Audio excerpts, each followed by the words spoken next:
What's up, guys? It's Patrick Foley, aka Patrick4D.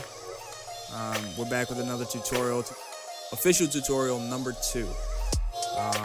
The last one was about a month ago. I can't believe the overwhelming support. It's over 15,000 views right now. It was even posted. So humbled by it. I can't believe it. So it's only right that I made another one for you guys who've been following me since day one. Most of you guys. I shouldn't say most of you guys, that wouldn't make sense, but either way, I really appreciate any of you guys who have been supporting me at all. So let's just get right into it. I'm at R18 right now, finally upgraded, and if you'll notice, my layout is way different than yours probably is. It really doesn't matter. I know people have been asking me to share the layout, and I probably will when I get some time, but just so you know, it really doesn't matter where it is. I'll explain what everything does in a second.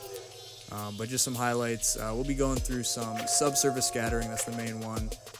Some cool organic scratch textures, or just things to make your model look more organic when you start shading it. A little bit of X particles. I know I said I wouldn't go into third-party plugins or whatever, but the purpose of this tutorial has nothing to do with X particles, actually. It's just, if you have it, great, you can follow along, but if not, you can also follow along once we get to the shading part. But either way, it'll be kind of cool to look at, and then we'll go through a little bit of dynamics with some simulation tags at the end. So let's get into it. So as you see, I got a camera set up in portrait mode. What I'm going to do is turn off depth of field. I already have a bunch of things set up here, which I'll just kind of redo for you guys. Global illumination, pretty much the same settings I'm going back to from the first tutorial. So if you don't know what I'm doing here, just go to the first tutorial. You're going to set this at 20 samples, so it'll render faster. Output, let's go to 600 by 600 instead of 1080.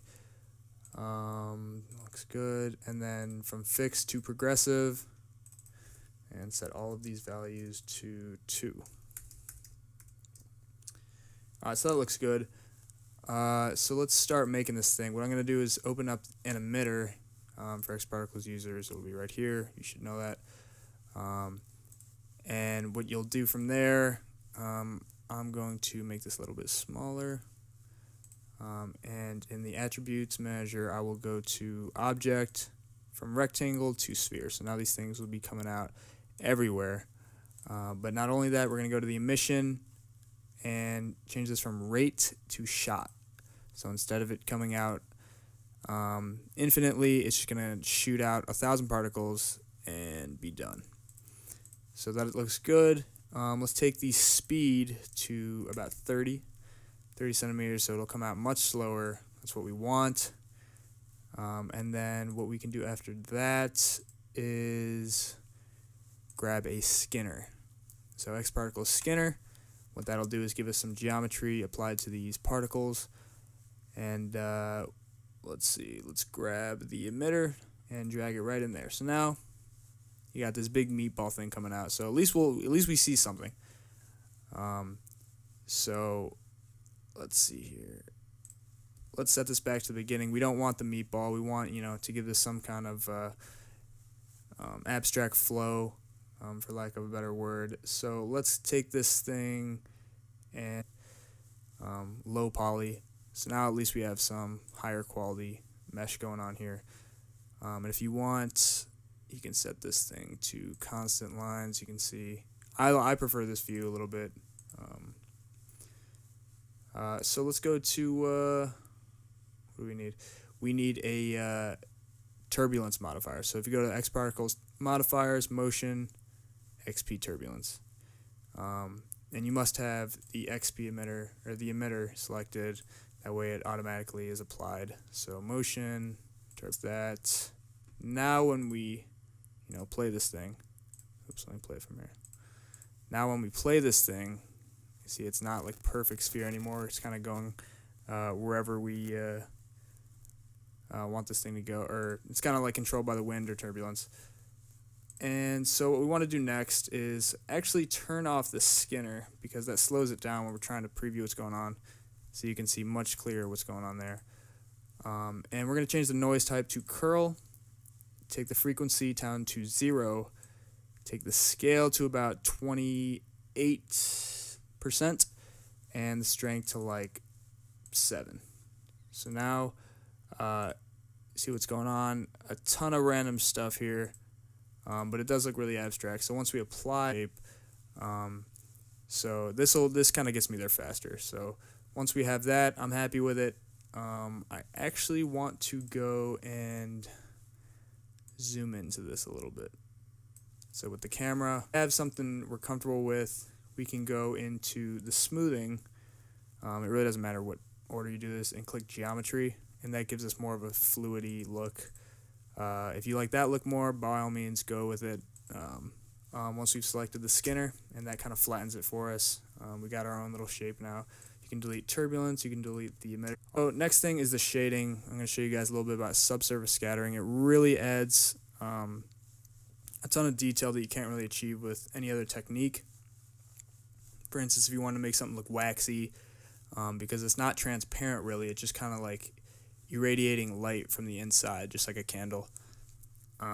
So the way to do that is, oops, 1 second. Sorry. The way to do that is simply to let's start with a shader. Let's add a little shader here, and let's go move this out. You know, it's an easy way to add some cool softbox lights if you're used to photography. And if we activate the interactive render region, we can see, you know, instantly it adds this kind of like cinematic looking light. And you know, you can move it wherever you want. But for this, I'll just use a plane. It'll be easier for you guys. So if you hop into this view, it really doesn't matter. I'm going to create a plane. And from the plane, like 70 degrees, and just bump it out this way. You know, add a little light to it. And then, you know, I think what we'd want to do is, if we go to the top, let's shrink this down a little bit. If we go back to this view, oops. Let's hop out of the camera for a second. This is the camera. I usually just make it invisible. It's easier to see things. But now I can go here and adjust where I want this light. So, you know, you got to kind of just think realistically here where you want this light to be placed. You can take the segments down to 1 by 1 because we really has nothing to do with the segments. We don't need that many segments. And maybe move this somewhere kind of like here. Rotate. Now we can see in proportion to where this thing is, and I'm happy with that. Doesn't look too bad. Maybe increase the size a little bit, as long as it's not affecting our window here. So if we hop back into the camera view, let's apply, we can delete all this stuff. Let's apply this shader we created to the plane, and we can rename this light. And once we got that set up, we're going to just kill the color, kill the reflectance, and, you know, apply luminance to it. And you can see already starting to give it some light. So what we're going to do first is go to illumination, click GI, the scattering of the light, so there's not as much of a chance that you'll get splotches all over the place. And let's take this up to about 250. I'm rarely ever satisfied with brightness of 100%. Seems like 100% brightness is crazy, but it's really not. So you can see already, bumping this to 250 looks much better. But if you notice, this whole thing here, it's like, you know, the parts it's hitting, the parts the light is hitting, you can see, obviously, and then it kind of fades into the shadow. And you can tell what's going on here by the way, because it's 3D and you can tell the light's hitting it, but you'll really be able to tell what's going on once we add subsurface scattering. So that'll be our first thing. So if you want to create a new material and drag it to our little abstract thing here, it automatically turns it white. But we can kill the color, and you can leave the reflectance on. You can't see anything because there's no color, it's too dark. So we're going to turn on luminance, and, you know, automatically that even looks cool. It looks like milk or something. It's giving off light. But we want to go to the texture, go to effects, and bring this down to subsurface scattering. So automatically you'll be able to see, check it out, the whole thing's kind of being illuminated, but it's not like giving off light like it was before. And so a little bit about this, when you click this, it brings you up to a little, you know, some menus, some presets. Of cool. Path links, stuff like that. The path link is how many centimeters the light will travel into this thing before it starts to die. And 10 centimeters is actually a decent amount, and you'll notice the lower this number, the longer it takes to render, because it's just more of a fine calculation that has to make for the light to bounce and kill inside of this thing versus, something like this where the whole thing's pretty much irradiated. So if you take this down to like 5, you can see that it got a little bit darker towards the ends, that it was not, that the light's not hitting it. And I'll take the light and actually make it a little bit smaller, so it's less, less of the light is hitting this thing. So now if you go back into this view, and here's where you want to mess with the strength. Just like the luminance channel with the light being at 250, I'm rarely satisfied with the subsurface scattering being at 100%. So I usually bump this to like 250 to start. And if you can see, the whole thing just gets nice and bright. Looks good to me. Let's go 450. And there's definitely a level where it's like, all right, you're adding too much. And with adding this, you might want to take this down to like 3. So you can see this thing's getting a little more depth to it, and it's not as, it's not like the whole thing's just grayed out like before. And this is where, like, if you were making a candle, this is where you would change the color here. And if you want to be really defined, you can change the color by the color channels here. But if you were looking for like a candle, you'd go maybe like a yellowish orange and drag this up a little bit. But you can see already, the darker parts have more of a saturated color and the lighter parts have a less saturated color, just like a candle is. So you could drag that as far up as you wanted. You could get this thing looking real gross or whatever. A lot of times I use, something like this with a really high color. And that looks just like something you can't create really any other way besides subsurface scattering, at least that I know. But I think that looks really sweet like that. Color-wise, I guess it really doesn't matter. And this is where you could also, once you start adding reflectance and stuff, you changing this thing dramatically by every step you do. So if you, let's kill the specular, drag this down to like 9. And so you can start, now it's like this like wet, like fluidy thing with subsurface scattering. So this thing already looks pretty sweet, which brings us to our next part of this thing. Let's go through some dynamics. We just covered subsurface scattering, and a little bit of X particles, and not to mention there's actually way more things you can do with the subsurface scattering here that I won't go through now, because 90% of the time I'm satisfied with just these steps. But there's different effects that you can look up how they work with bouncing the light and render times and making it a little more practical. But I usually just go with the shader. So that pretty much covers that. Let's go to let's put some dynamics on this thing. So as we can see, we got this, and I'd be satisfied with this for the most part. But just like every render has to have, it's got to have spheres. So for the sake of this tutorial, I will start off with that. So I'm going to create a sphere, nice little sphere here. Probably just change the segment type to icosahedron for the hell of it, and drag that into a cloner. So I'd go to MoGraph, cloner, and drag it right in the cloner. And once I have the cloner, I'm going to click render instances. And let's go to what I want to go to. I wanted to do that dynamics, so I guess let's try first with the grid array. That usually works pretty well. And once we have something like this, let's take these down and up. And if we go to the sphere, the original sphere that's inside of the cloner, and we click tags, let's go to simulation tag, rigid body.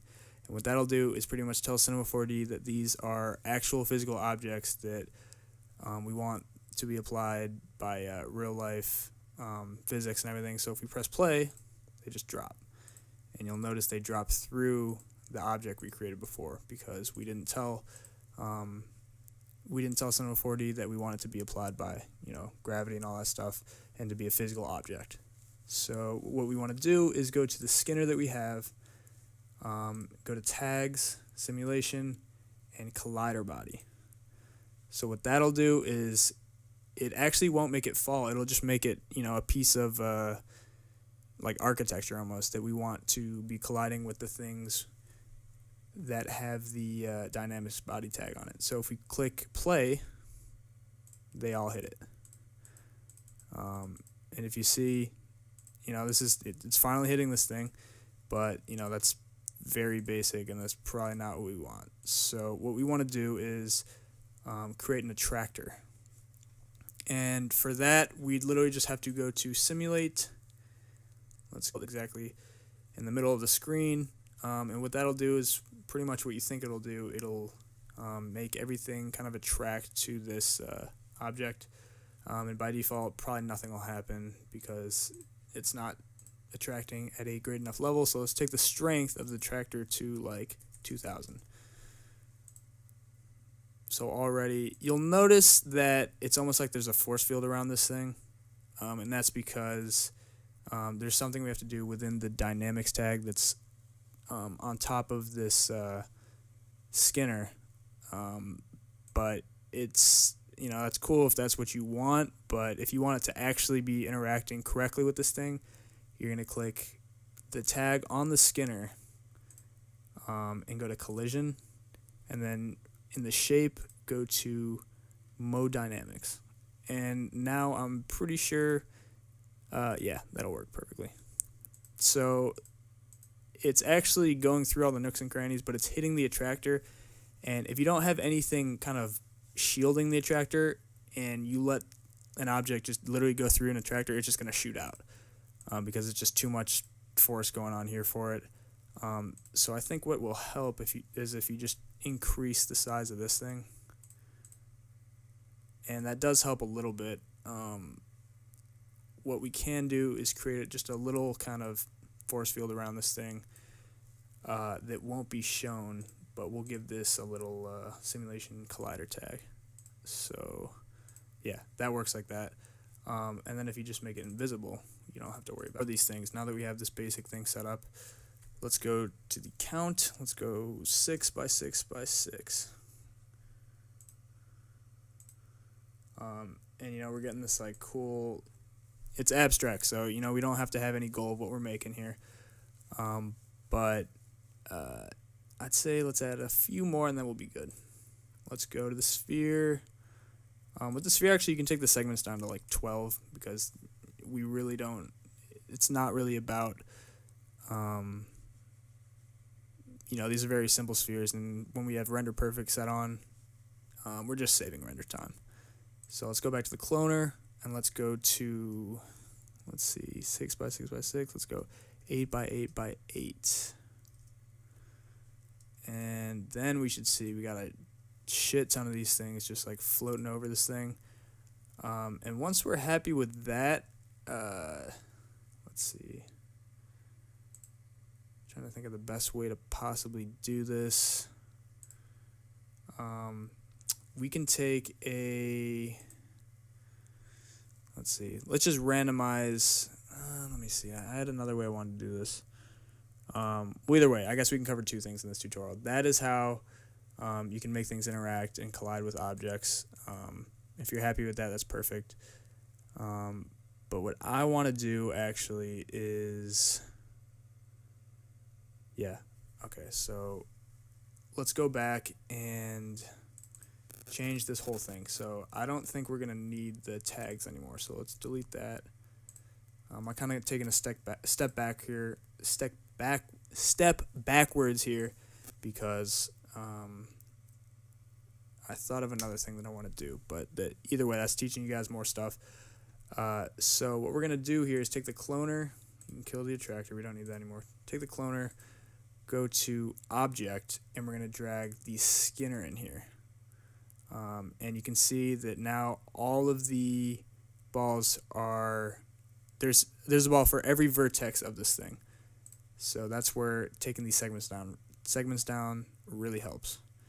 So let's take the radius of this thing to like 3, just so we can see what's going on here. Maybe 2, 1. All right, so we're starting to get some space here. This is a better view where you can see everything that's going on here. And you can see that it's actually rendering pretty nicely. So let's go to the cloner and add a shader effector. And this is really cool for making certain patterns within, replicating cloner objects. So for instance, if you have to have the cloner selected while you enable or click the shader, and then it'll be active.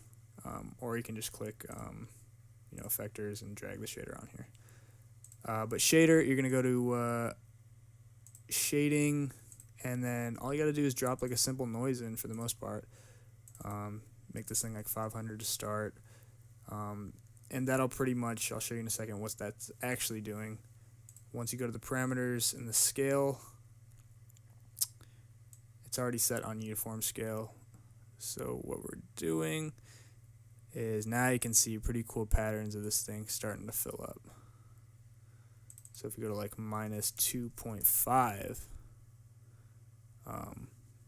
you can see like little tiny growths growing on this thing, which is pretty cool.